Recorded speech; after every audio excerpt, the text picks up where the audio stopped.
नमस्कार बच्चों, आपने पिछले वीडियो में पाठ कोशिका जीवन की इकाई के बारे में कई जानकारियां प्राप्त की। आइए इस वीडियो में हम कोशिका के बारे में कुछ और बातों को जानेंगे।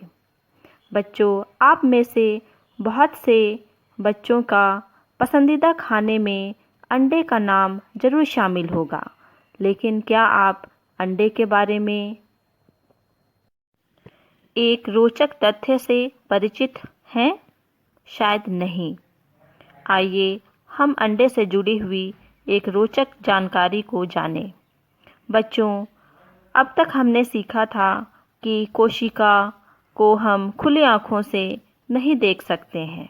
इसके लिए हमें सूक्ष्मदर्शी की आवश्यकता होती है, किंतु मुर्गी का अंडा एक एकल कोशिका है जो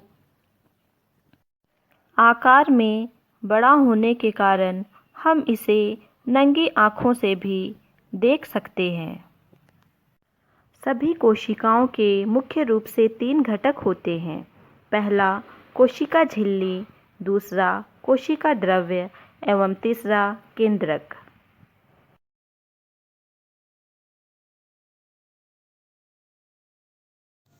सबसे पहले हम कोशिका झिल्ली के बारे में जानेंगे। कोशिका झिल्ली जंतुओं में पाई जाने वाली सबसे बाहरी परत होती है।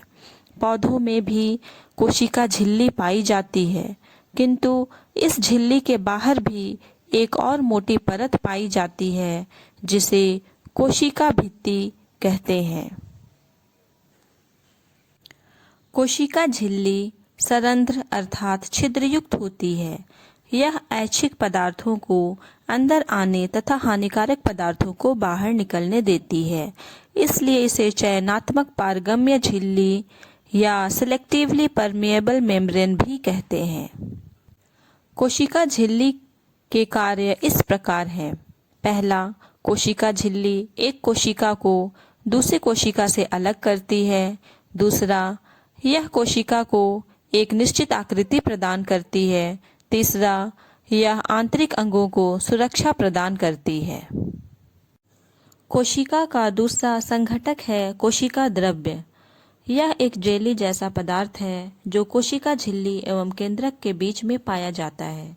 यह दानेदार, अर्ध तरल तथा अर्ध पारदर्शक होता है, जिसमें विभिन्न कोशिका अंग अर्थात कोशिकांग पाए जाते हैं, जैसे माइटोकॉन्ड्रिया, गोल्जी काय, राइबोसोम, हरित लवक, रसधानी।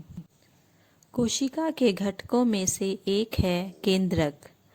केंद्रक प्रायः कोशिका के मध्य में स्थित होता है।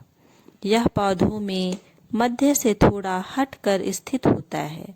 साधारणतः केंद्रक गोलाकार होता है तथा एक कोशिका में प्रायः एक ही केंद्रक होता है।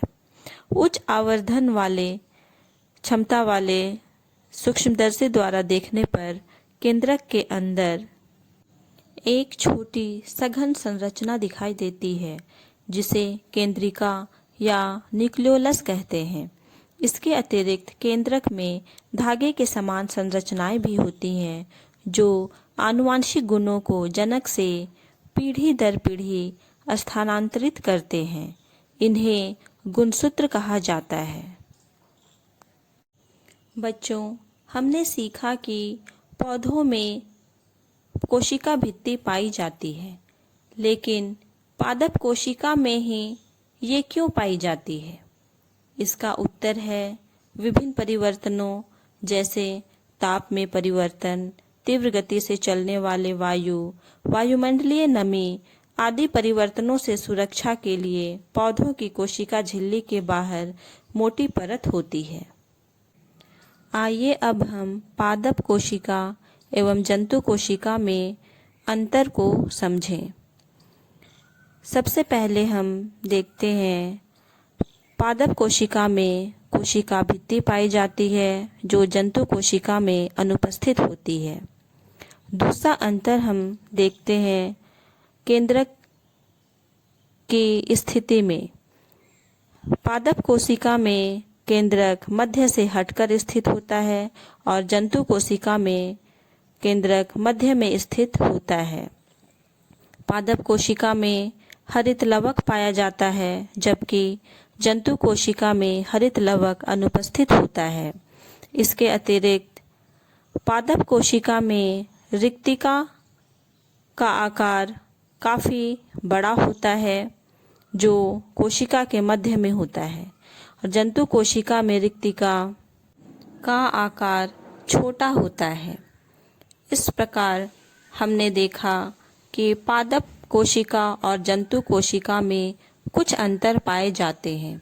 बच्चों, इस वीडियो में हमने सैद्धांतिक जानकारियाँ प्राप्त की। विद्यालय खुलते ही हम प्रयोगशाला या कक्षा कक्ष में प्रायोगिक रूप से जंतु कोशिका एवं पादप कोशिका का अध्ययन करेंगे। बच्चों, हमने इस पाठ में सीखा कोशिका सभी जीवों की संरचनात्मक एवं क्रियात्मक इकाई है। रॉबर्ट हुक ने 1665 ईस्वी में सर्वप्रथम कोशिका की खोज की। कोशिका विभिन्न आकार, प्रकार एवं आकृति की होती है। कोशिका के 3 मुख्य संघटक हैं: कोशिका झिल्ली, कोशिका द्रव्य एवं केंद्रक। जीव द्रव्य जीवन का भौतिक आधार है। इसमें कोशिका द्रव्य एवं केंद्रक द्रव्य दोनों शामिल हैं। कोशिका भित्ति एवं क्लोरोप्लास्ट सिर्फ पौधों में ही पाया जाता है।